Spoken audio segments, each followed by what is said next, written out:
జై హో బీసీ కార్యక్రమానికి సభకి విచ్చేసిన బీసీ సోదరులందరికీ, వేదిక పైన ఉన్న జనసేన నాయకులకి, తెలుగుదేశం నాయకులకి, తెలుగుదేశం పార్టీ జాతీయ అధ్యక్షులు శ్రీ నారా చంద్రబాబు నాయుడు గారికి, యువగళం నేత శ్రీ లోకేష్ గారికి, తెలుగుదేశం పార్టీ అధ్యక్షులు అచ్చెం నాయుడు గారికి, వేదిక పైన ఉన్న మహిళా నాయకురాళ్ళందరికీ, తెలుగుదేశం మహిళా నాయకురాళ్ళకి, జనసేన మహిళా నాయకులు ప్రతి ఒక్కరికి పేరు పేరున హృదయపూర్వక నమస్కారం. వైఎస్ జగన్ అధికారంలోకి రాగానే, అధికారంలోకి వచ్చిన మొదటి 3 నెలల్లో పొట్ట కొట్టింది బీసీలు పొట్టే కొట్టాడు. 30 లక్షల పైచిలకు భవన నిర్మాణ కార్మికులు పొట్టకొట్టాడు ఈ 10 మనిషి. వచ్చి రాగానే ఏలూరులో 2019 ఎన్నిక, ఆ రోజున వైసీపీ అండగా ఉంటామని చెప్పి బీసీలు డిక్లరేషన్ ఇచ్చి దాంట్లో ఏ ఒక్కటి కూడా నిలబెట్టుకోకుండా అందరూ నమ్మి, ట్రెడిషనల్ టీడీపీ పార్టీని నమ్మి చాలామంది వైసీపీకి వెళ్ళడం వల్ల వచ్చి రాగానే ఎవరైతే వెన్నంటే ఉన్నారో వారినే దెబ్బకొట్టాడు. ఊహించుకుని 30 మంది పైచిలకు భవన నిర్మాణ కార్మికులు ఆత్మహత్యలు చేసుకున్నారు. అందరికీ చెందాల్సిన ఇసుక, ఒడ్డెరు కులాలు, వీళ్ళందరికీ చెందాల్సినవి కాంట్రాక్టులు కానీ, ఇసుక రీచ్లు కానీ, క్వారీలు కానీ, ఇవన్నీ ఒక కంపెనీ కట్టబెట్టేశారు. మన వైఎస్ జగన్ చేసిన దాంట్లో ముఖ్యంగా వైసీపీ ప్రతిపక్ష నేతగా ఉన్నప్పుడు బీసీల గర్జన పేరు మీద ఏలూరులో ప్రత్యేకమైన సభ నిర్వహించి చాలా హామీలు ఇచ్చారు. బీసీలకి ఏటా జగన్ చెప్పింది, బీసీలకి ఏటా 15,000 కోట్ల రూపాయల చొప్పున కేటాయిస్తామని చెప్పారు.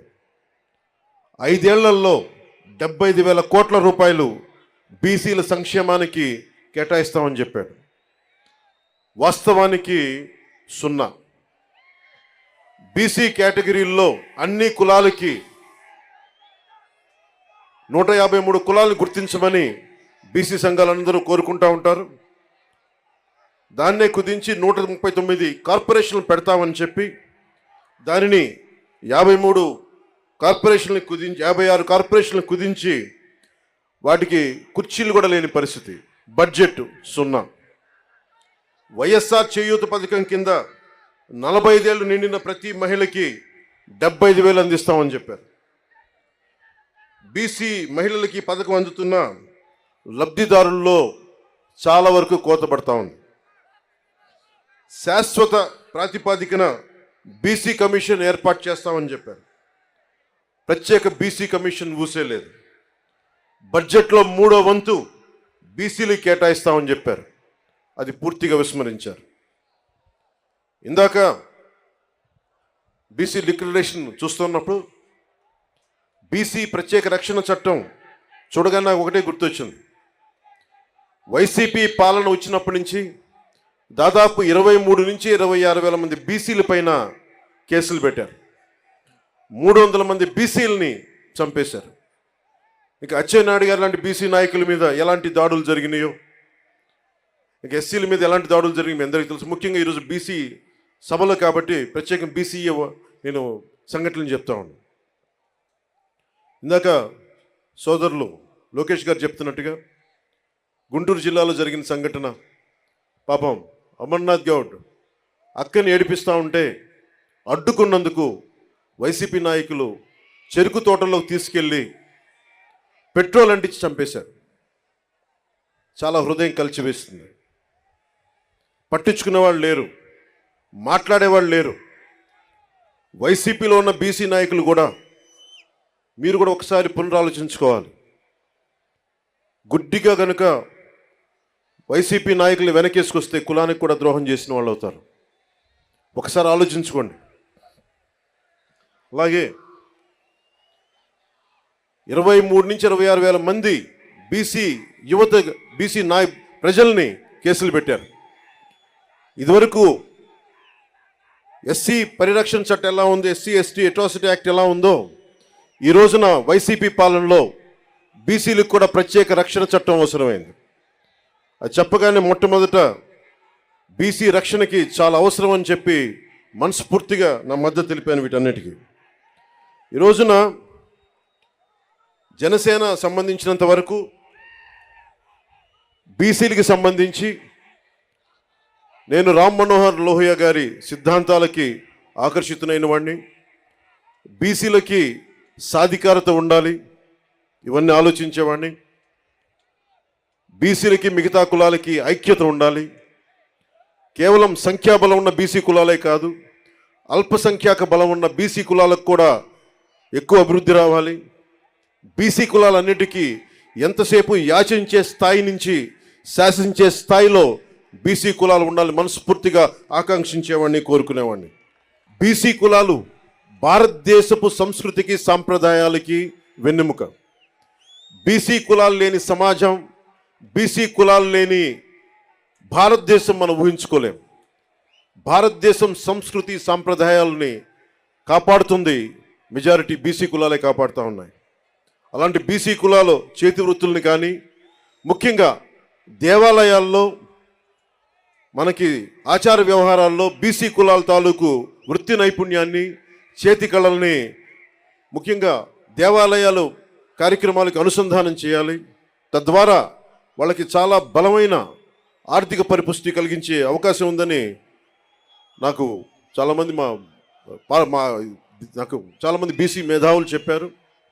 దానిని ఒకసారి నారా చంద్రబాబు నాయుడు గారి దృష్టి కూడా తీసుకెళ్ళి దాన్ని ఇంప్లిమెంట్ చేసేలాగా ఖచ్చితంగా దాన్ని ముందుకు తీసుకెళ్తాం.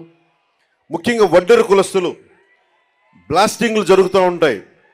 కొడుతున్నప్పుడు డ్యాముల నిర్మాణం కానీ, రైల్వే లైన్ల నిర్మాణం కానీ ఇవన్నీ వడ్డెర కులస్తుల ద్వారా జరిగాయి బ్రిటిష్ హయాంలో. అలాంటి వడ్డెర కులస్తులు ఈ రోజున పాపం బ్లాస్టింగ్లో దెబ్బలు తింటా ఏ క్వారీలు కొడతారో ఆ క్వారీలకు వాళ్ళకి హక్కు లేకుండా పోయింది. జనసేన తెలుగుదేశం ప్రభుత్వం ఉమ్మడి ప్రభుత్వంలో వడ్డెర్లకి బలమైన ఆర్థిక పరిపుష్టి వచ్చేలా వాళ్ళకి ఖచ్చితంగా వారికి దాంట్లో సింహభాగం ఉండేలా చూడాలని మనస్ఫూర్తిగా కోరుకుంటా ఉన్నాం. అలాగే వడ్డెర్లు కాంట్రాక్ట్ వ్యవస్థల్లో నలిగిపోతూ ఉన్నారు. వడ్డెర్లు మనకి ముఖ్యంగా ఈ క్వారీ మైనింగ్లో చనిపోతే కాంట్రాక్టులు మట్టి ఖర్చులు తప్ప ఇంక దేనికి అండగా నిలబడే పరిస్థితులు లేదు. నేనే స్వయాన కర్నూలులో ఈ పరిస్థితిని చూశాను. అలాగే యువతరం బీసీ యువతలో కుల వృత్తుల మీద ఆధారపడలేని పరిస్థితి ఉంది. ప్రత్యామ్నాయ అవకాశాలు కావాలి. వీటన్నిటి మీద చాలా సమూలంగా ఆలోచించాల్సిన అవసరం ఉంది. దాన్ని కూడా మేము పరిగణలోకి తీసుకొని ఈ రోజున బీసీ డిక్లరేషన్లు ఇచ్చినవి కాకుండా మీకు ముఖ్యంగా బీసీ యువతకి, మహిళలకి, పెద్దలందరికీ కూడా మీకు ఆర్థిక పరిపుష్టి వచ్చేలాగా, మీరు సంపదకి యాచించకుండా సంపదని సృష్టించేలాగా అలాంటి పథకాలు ఉండాలి. ఆ పథకాల కోసం మేము అహిర్నిశలు తెలుగుదేశం నాయకులతో కలిసి కృషి చేస్తాను మనస్ఫూర్తిగా మీకు తెలుపుకుంటా ఉన్నాం. అలాగే ఇంకొకటి పెద్ద సమాజమైన వాడబలిజ, అగ్నికుల క్షత్రియులు, జాలరి, పల్లెకారులు, పల్లెకాపు, గంగపుత్రులు, ముతరాసులు, ఇవన్నీ ఇత్యాది పల్లెకారుల కులాలన్నీ కూడా ప్రత్యేకమైన దృష్టి సారించాలి. దాదాపు 794 కిలోమీటర్ల తీర ప్రాంతం ఉండి ఈ రోజుకి జట్టీలు లేకుండా ఇబ్బంది పడతా ఉన్నారు. ఇప్పుడు గంగవరం పోర్ట్ లాంటిది నిర్మాణానికి పల్లెకారులు, జాలర్లు, మత్స్యకారులు ప్రాణాలు పోయినాయి. తిరిగి వాళ్ళకి ప్రత్యామ్నాయ అవకాశాలు కల్పించడంలో నిజంగా వెనుకబడి ఉన్నాం. తెలుగుదేశం జనసేన ప్రభుత్వం రాగానే అలాంటి మత్స్యకారులందరికీ అండగా ఉంటాం.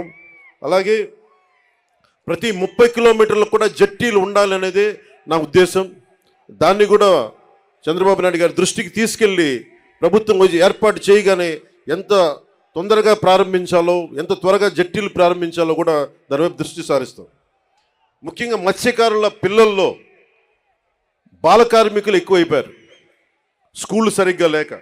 అలాంటి చోట్ల ఆశ్రమ పాఠశాలలు ప్రారంభించాలని నేను మనస్ఫూర్తిగా ఆకాంక్షిస్తున్నాను.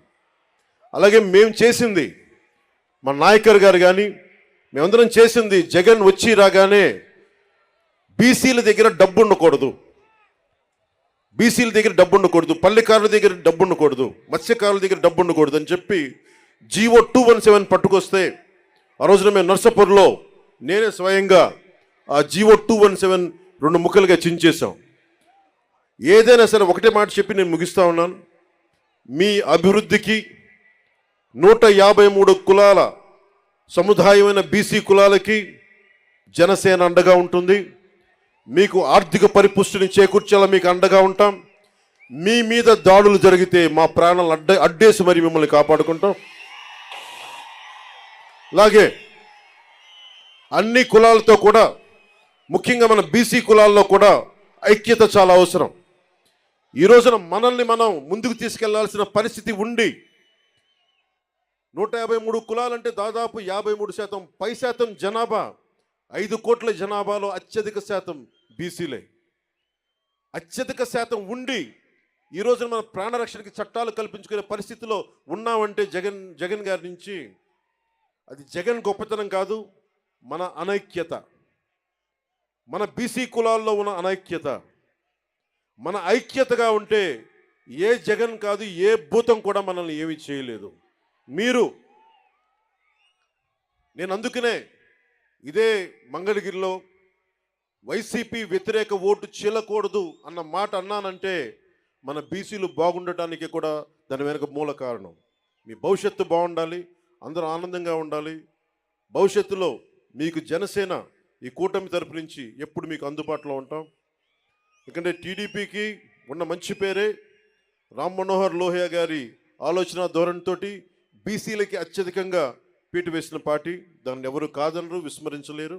మనస్ఫూర్తిగా వెనకబడ్డ కులాలకి అండగా నిలబడినందుకు రామారావు గారిని ఒక్కసారి స్మరించుకుంటూ, మనస్ఫూర్తిగా మహానుభావుడు, నిజంగా అధికారం రాని కులాలకి అధికారాన్ని కల్పించిన వ్యక్తి. రామ్ మనోహర్ లోహియా గారి స్ఫూర్తిని 80s ఆయన ముందుకు తీసుకెళ్లారు. అలాగే ఈ రోజున మనందరిపైన ఉన్న ఇదిగా బాధ్యత కూడా ఇంకా చాలా కులాలు ఉండిపోయినాయి దూరంగా. జగన్ వచ్చి రాగానే 34% ఉన్న స్థానిక ఎన్నికల్లోన 34% బీసీలకు రిజర్వేషన్ ఉంటే దాన్ని 24% తగ్గించారు.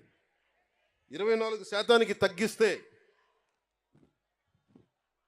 16,800 మంది బీసీలు స్థానిక నాయకత్వాన్ని కోల్పోయారు. తిరిగి జనసేన తెలుగుదేశం ప్రభుత్వం రాగానే ఇదివరకట్లాగే 34% పునరుద్ధరించాలి. అలాగే బాగా నచ్చింది నాకు ఈ దీంట్లో, తిరిగి కేంద్ర ప్రభుత్వానికి 33% చట్టసభలో రిజర్వేషన్ కల్పిస్తామని చెప్పింది కూడా నాకు మనస్ఫూర్తిగా దానికి ఆనందం అనిపించింది. సో దీనికి ఈ బీసీ డిక్లరేషన్కి మనస్ఫూర్తిగా జనసేన మద్దతు ఉంది. నేను అహర్నిశలు మీ అభివృద్ధి కోసం కృషి చేస్తానని తెలుసుకుంటూ, తెలుగుదేశం వర్ధిల్లాలి, జనసేన వర్ధిల్లాలి అని మనస్ఫూర్తిగా కోరుకుంటూ, బీసీలు సాధికారత, రాజ్యాధికారం సాధించాలని మనస్ఫూర్తిగా ఆకాంక్షిస్తూ సెలవు తీసుకున్నాను. జై హింద్.